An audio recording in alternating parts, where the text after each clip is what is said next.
जब तुम्हारा यकीन है कि मेरा खुदा सच्चा, मेरा दीन सच्चा, मेरा कुरान सच्चा, मेरा नबी सच्चा, तो फिर मेरे अजीजों सर झुकाकर नहीं सर उठाकर जियो। और तुम्हें हुजूर अकरम सल्लल्लाहु ताला अलैहि वसल्लम के अखलाक पर कभी शर्म नहीं आनी चाहिए। कोई टोपी पर, कोई दाढ़ी पर ताने मारता है तो उसको नजरअंदाज करो, इसलिए कि मरने के बाद इस कीड़े को मुंह नहीं दिखाना है, आमिना के लाल को मुंह दिखाना है। ताना देता है तो देकर मर जाएगा, हमें फर्क नहीं पड़ता। हमारे लिबास से जलते हो तो और जलो, मरो, इसलिए कि जिसकी किस्मत में यहां भी जलना वहां भी जलना। और अल्हम्दुलिल्लाह सुन्नियों की किस्मत में यहां भी खुशियां है, वहां भी खुशियां। हम यहां पर हुजूर पाक का जिक्र कर रहे हैं और खुशहाल है, अल्हम्दुलिल्लाह खुशहाल हैं, इसलिए कि मुझे पता है हमारी हैसियत क्या है। खुशहाल हैं आप भी, हम हैं। ये छोटी मोटी शिकायतें तो सब करते हैं आप कि बीमारी है, घर में खाना पानी नहीं है, धंधा नहीं चल रहा है, बिजनेस नहीं चल रहा है, सब लॉस में है, जॉब नहीं है, सब शिकायतें तुम्हारी है, हमें पता है। मेरे अजीजों हम तो बार बार ये रोना रोते हैं, हम बड़ी कमजोर कौम हैं, हम बड़ी कमजोर कौम हैं, हम बड़ी कमजोर कौम हैं। लेकिन मीडिया के दज्जाली कुत्ते बार बार भौंक भौंक कर बताते हैं तुम कुछ हो, तुम कमजोर नहीं हो। 24 घंटे हम पर डिबेट होता है कि नहीं होता है? कुल मिलाकर हम पर ही डिबेट। अरे मियाँ यहाँ तो इलेक्शन भी कैंपेनिंग के लिए हम हैं, हमारे मुद्दे को लेकर के ही सबको लड़ाना है, सबके दरमियान। मैं आपसे ये कहता हूं, ये बातें यूं ही नहीं, वो बार बार तुम्हें भौंक कर बता रहे हैं तुम कुछ हो, लेकिन तुम कहते हो नहीं मैं कुछ नहीं हूं, हम कमजोर हैं, वो कहते हैं नहीं कमजोर नहीं तुम कुछ हो।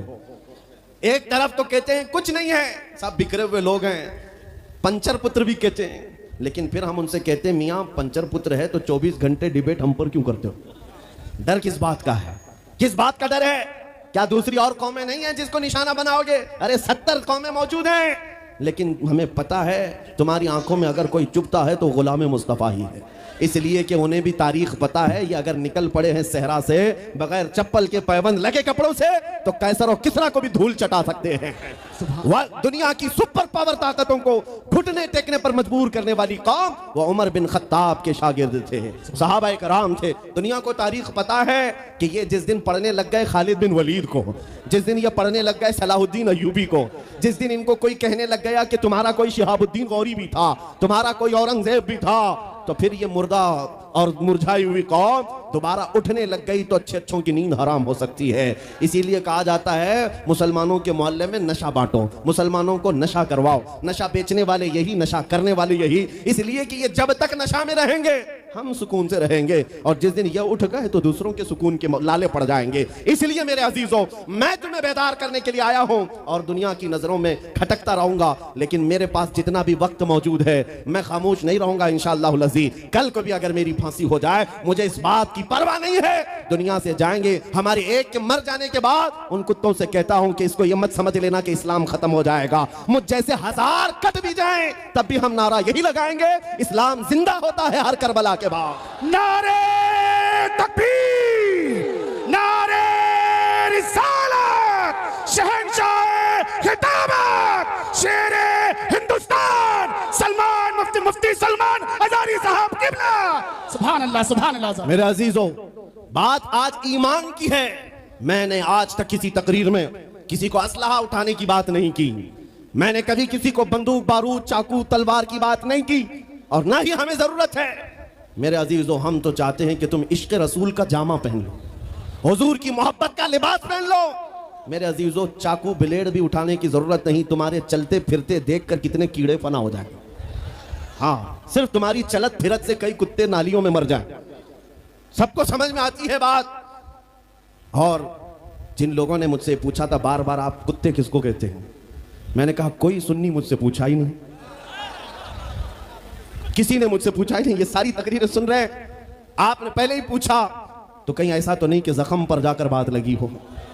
खैर मेरे अजीजों आपको मैं बारहा बेदार इस बात के लिए करना चाहता हूं, हुजूर के अगर गुलाम हैं तो पूरे गुलाम बनो, पूरे गुलाम।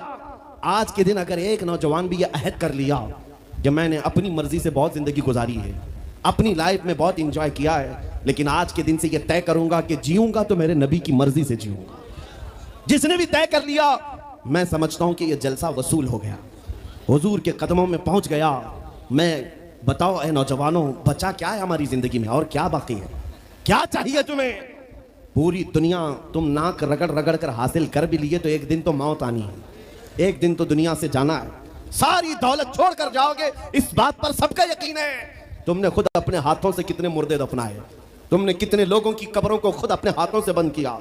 आज जो ये आंखें खुली हैं अचानक बंद कर दी जाएंगी, ये धड़कनें रुक जाएंगी, तुम हाथ पैर भी नहीं उठा सकते, और ये पूरे लोग उठाकर तुम्हें इतनी छोटी कब्र में डाल कर आते हैं जहां करवट लेने की भी जगह नहीं, सांस और हवा के लिए कोई रोशनदान नहीं, खिड़की नहीं। इतने घने अंधेरे के अंदर तुम तन्हा होते हो।